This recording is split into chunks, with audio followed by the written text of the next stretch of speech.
Okay, hello, welcome back to another game of chess. Today we're playing e4 as per usual. Our opponent is going to respond with, drumroll please, they go for a French defense. Okay, we're going to play c4 here, the Ortho Schnapp, which has a very cool very cool name rather. They go knight to e7. Instead of going d5, okay, we're going to claim the full center, being super aggressive with the pawns here. They bounce the knight out to g6. I can't help but feel like I should just be better here. If they play d5, I can just push past. I could take and push past. I'm just going to play knight c3. Very, very non-committal move. Developing the knight to a square, which it clearly belongs on, I believe. And surely I want to play h4, h5. I feel like this has got to be the idea. My opponent is clearly prioritizing castling kingside, having literally not touched their queenside at all. I feel like maybe trying to play e5, bishop d3, open this up and go h4, h5. Could be pleasant. It could be pleasant. I think we won't play e5 yet because it's a very committal move. I'm also considering the move f4. But I think for now, just because I'm considering f4, we won't put the yellow knight on f3 yet because that does close off one of our options. We will go bishop to d3, which I'm fairly certain is where the bishop belongs. It's not going to go to the c4 square. Our opponent is playing a hippo, but it's not even a real hippo. They're just playing, you know what, we're going f4. You play like this, I'm going to claim the full center. When I say the full center, I don't just mean 2 pawns in the center, I mean 4 pawns in the center. Oh yes. This is what we like to see. Absolute dominance. I don't understand this move at all. g3, what are you going to do? Like this? I just take the bishop. Oh, maybe I wouldn't have actually. Are they just saying they've induced a weakness here? Guys, g3, I want to play h4 anyway. I'll be completely honest, we're going for it. Although then, can they sacrifice? Knight takes here, bishop takes. I don't care, I'll just move the king. Right, h4. We are pushing all the pawns here. And what is this? This is too passive. We go h5. Without a doubt, we go h5. The knight's going to have to go back to f8 here. And now just a bit of composure. And I should hopefully be able to crash through the center in the right way. So when we have a completely dominant space advantage like this is actually ridiculous after 9 moves, by the way. What is going on? I think we probably want to play knight f3. Our opponent can't play b5 yet because we can just take it. We'll go knight f3. That is now a fairly non-committal move. They're just playing, you know, this creepy crawly kind of hedgehoggy system. If we play, I'm very tempted to try and go g4 and f5. f5 could be where we want to make the break. Maybe e5, maybe d5. You know what I mean? It's not entirely obvious. I think we should probably be patient though and get all our pieces just primed and ready. I mean, I could literally like bishop e3, queen e2, castle queenside, rook e1, and then just try and break open the center. However, my opponent can unfortunately lock up the center to some extent. e5, d5, takes. I might play queen b3 to play e5 and stop d5 being a move. No, you know what? We're going to go e5 now. I think this makes sense. If you want to go here, I guess I can take. But then after takes, that does give the e6 square for the knight. Okay, I mean, what is going on? What is going on? We're going g4. Why not? Why not? We're going to push all the pawns.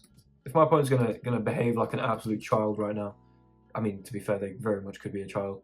I don't know why I'm acting like I haven't been recently smoked by an 11-year-old at chess. I mean, we're just going to cramp everything down. They play c5. Okay. Now we can take and force them to play bishop takes. If we take here, I guess the knight can take.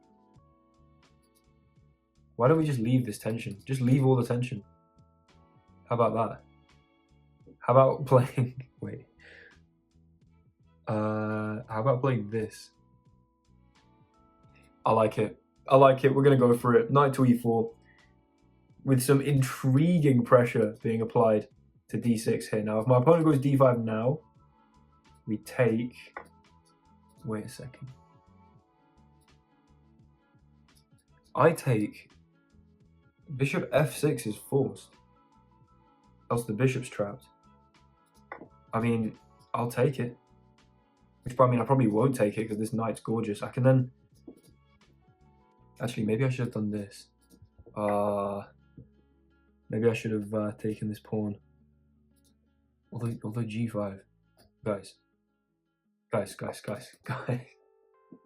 What? What is going on?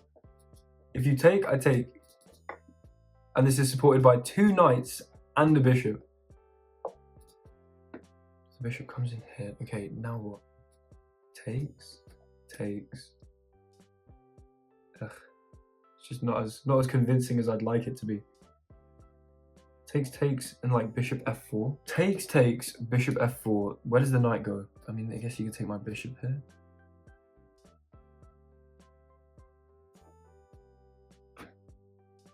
We're doing this.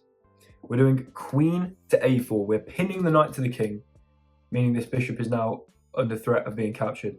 I don't see where it goes if it tries to run away. I don't believe there's a valid square for it to run to.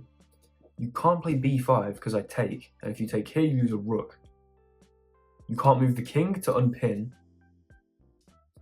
So your only other way to defend the bishop seems to be f6, right?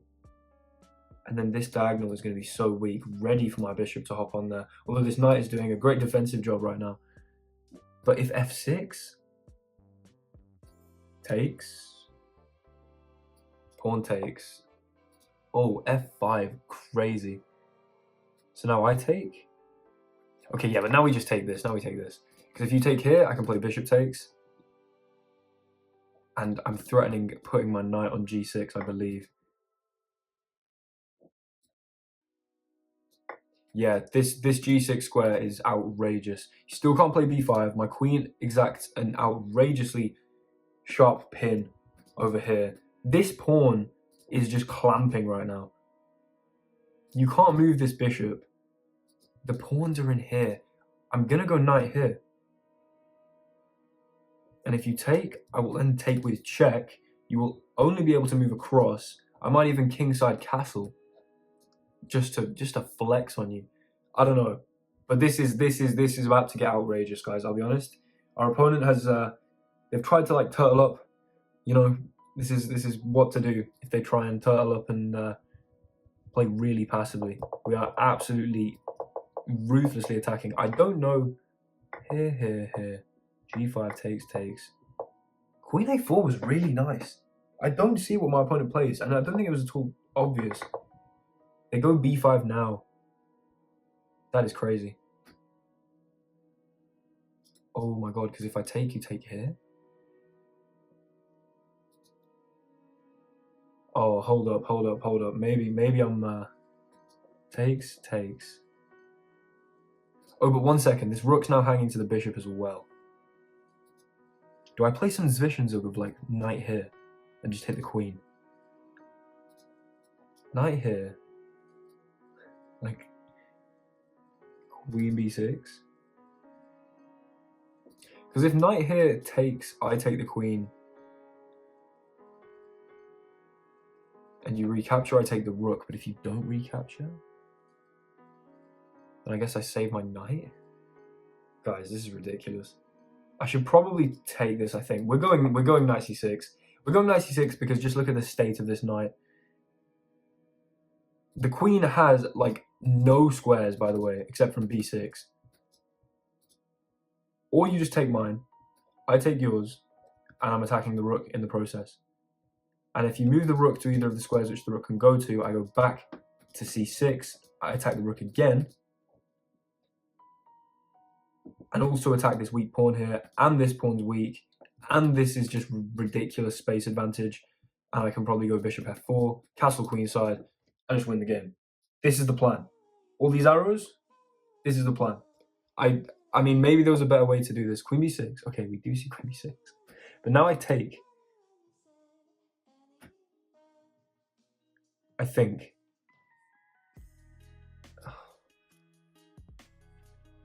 Or I just move my my queen. Like, oh my god, queen c2. Threatening check. Only legal move. Check. King f8. Oh, you know what, guys? We're going queen c2. We're trying to go in here. The knight's held. There's also some discovery here. And this pawn is ridiculous. The knight as well. Stopping king d8. check. Only legal move is to take. We will then take with the queen. King f8, only legal move. And do we castle kingside just for the content? I mean, I feel like rook f1 is just better than castling kingside, because the rook ends up on f1 either way, and if we castle kingside, the king's on g1, which is a much more assailable square. But is there a forcing? Oh my god! Oh my god! Oh my god! I castle kingside. If you go here, is this not checkmate? Okay, so I castle kingside. You can't move the king, so the only option is to block. Okay, yes, you can block with this knight. Then do I sacrifice the rook here? You have to take, because if you go king g8, it's checkmate on e7. Then we take with check. If king here, that's mate. And if king here, we go check. King up, g6. I think this is forced mate. I'm going to do one big calculation here. Okay, we got 3 minutes, plenty of time. Kingside castles, just for the content. If king g8, we checkmate here. So kingside castles, just for the content. Knight f6, we sack the rook. And again, if king g8, knight e7, mate. So pawn takes, queen takes with check. If king e8, we go checkmate here. And if king goes here, then we give this check. King h7. And I think g6 is checkmate. Guys. Like, comment, and subscribe for this sack the rook. Outrageous combination here. We're going to mate with a pawn, by the way. Or a knight. It's going to be a pawn or a knight. And I mean, move your king there. You're not going to go here and give me checkmate. Don't ruin it. Come on. You know you want to move your king here. And you're going to get hit with check. Oh, don't resign. Don't resign. Check. Only legal move. Guys. It was a pleasure. Come back, watch the next video. I mean, we'll do a bit of an analysis. Don't go anywhere yet. We will, of course, analyze this, but g6. Pre-moved. The bishop. Just give me the... Right, we're going straight into the analysis. No hesitation. We're going to make the move. King here. Checkmate. Oh my god. Look at that. The bishop holds h6. Okay, so we've got the master's database up here. We've got this graph here with the computer analysis in. Blunder here, and I was still slightly better, but apparently my opponent had a way out. But apart from that, mate in 7. I believe we found mate in 7 perfectly. So e4, e6, c4, and my opponent proceeded to play like an absolute moron. It wanted bishop e3, but honestly, I mean, I just committed loads of pawns, and then, yeah, this was just a mistake, because you see back here, even in this position, for instance, g3 is a move that the computer recommends the second best move. So just give me g3 for free to then be able to play h4, which I think is one of the best attempts here. It's at least in the top 5 moves. Maintains some of the winning advantage. Okay, computer actually really likes it. And then to be able to just go h5, kick the knight back, give the engine a second, it'll start catching up on, there we go, just how bad this gets. The space advantage is crushing. So I went knight here, again, give the engine a second, and it sees this is a nice move. h6, we go e5. Now, if they'd gone here, I would have taken pawn takes and queen b3. I'm pretty sure I mentioned that. If you go c6, you're just getting rolled. You're just getting rolled in the center, yeah, because we've deflected the pawn from e6, and we don't ever give the knight here because we go f5. Okay, nice. That was kind of my thinking. Instead they go here. We go, okay, g4 maybe a bit inaccurate, but still not bad. And we go knight e4. Now, taking here is a mistake. This was the idea of knight e4, that if they took here, we take, bishop here, and then we played, okay, it wants bishop d2 for some inexplicable reason. g5, though, very good move. Give the engine a second again. There we go. And after h takes, f takes, bishop here. Okay, it doesn't mind queen a4. It wants me to... One sec, sorry. It wants me to castle kingside. What the... What? It wants me to castle kingside. What if you take this? What happens? I take this. We take here. Oh, and then the rook's hanging. What am I doing? But like, how can castling kingside anyway? I mean, I'd probably do that as some kind of challenge. We got queen a4, which is, I think, a more instructional move, pinning the defender of the piece in the center. And, you know, if b5, we can take. And obviously, if they take, we can pick up the rook here. So they can't take. We're also going to be able to take here, maintain that pin. It's all looking really good. But instead, our opponent goes for this. We could have taken en passant. Why did I not take en passant? I mean, I would think if they played f6, I was going to just take here. So they played f5. Why did I not take en passant? Because I thought this was better? No, because then b5. But they don't find that. Okay, kind of ridiculous. I should have taken en passant, but instead, here they had the move b5. And it was the similar tactic where if I go knight c6, they can take, I take, and then they pick this up. And my bishop is not on e4, threatening the rook. Whereas in the line where they went for this later, after we saw the bishop here, then when we did this, I went knight c6, queen here. And, okay, yeah, I dropped the queen back, but say we'd seen takes and takes here, the rook would have been hanging, and after rook b8, knight c6. As I said, this was my calculation. This makes sense. Okay, interesting blunder, but instead, we go back to c2. Best move. m7, guys. m7. What a beautiful, beautiful thing. Mate in 7, and we found it. Check, knight takes, check. Only legal move, and then, I mean, just for the flair, kingside castles. We could have played rook f1, it would have done the exact same thing. We didn't care about where our king was. Kingside castles, and of course, as I said, if king g8, we go checkmate here. The queen holds the escape squares, knight delivers check, and the rook holds f8 here. And instead, my opponent goes for knight to f6, and here there are a lot of winning moves. You can just take this with the pawn, but I found in advance as well. From back here, I found rook takes, because after pawn takes, we go check, forcing the king to either here to be mated, as you see, as I explained in the video, or here to be hit with knight check, king here. Sorry, it is lagging. There we go, king h7, and there are many checkmates here. There are, in fact, 4 different mate in ones. But, you know, why play queen g6, mate? Why play this checkmate? Why even play queen h6 checkmate when you can move a pawn and play g6 checkmate using the bishop that never even moved from the c1 square? Beautiful stuff. Mate in 7. Thank you very, very much for watching this video. Hopefully you enjoyed that insane sequence, and I mean, hopefully you're enjoying this checkmate as we see on the board right now. First of all, it's a pawn checkmate. That's a Rosen trophy for you. Secondly, the knight holds this square. Let me just do this in different colors. The knight holds this square, the queen holds this square, this pawn holds the square here, and the bishop all the way down here holds h6. Absolutely ridiculous stuff. Beautiful sequence. And yeah, I will see you in the next one. Like, comment, subscribe, all of that stuff to help out the channel. Yeah, I'll see you in the next one. Goodbye.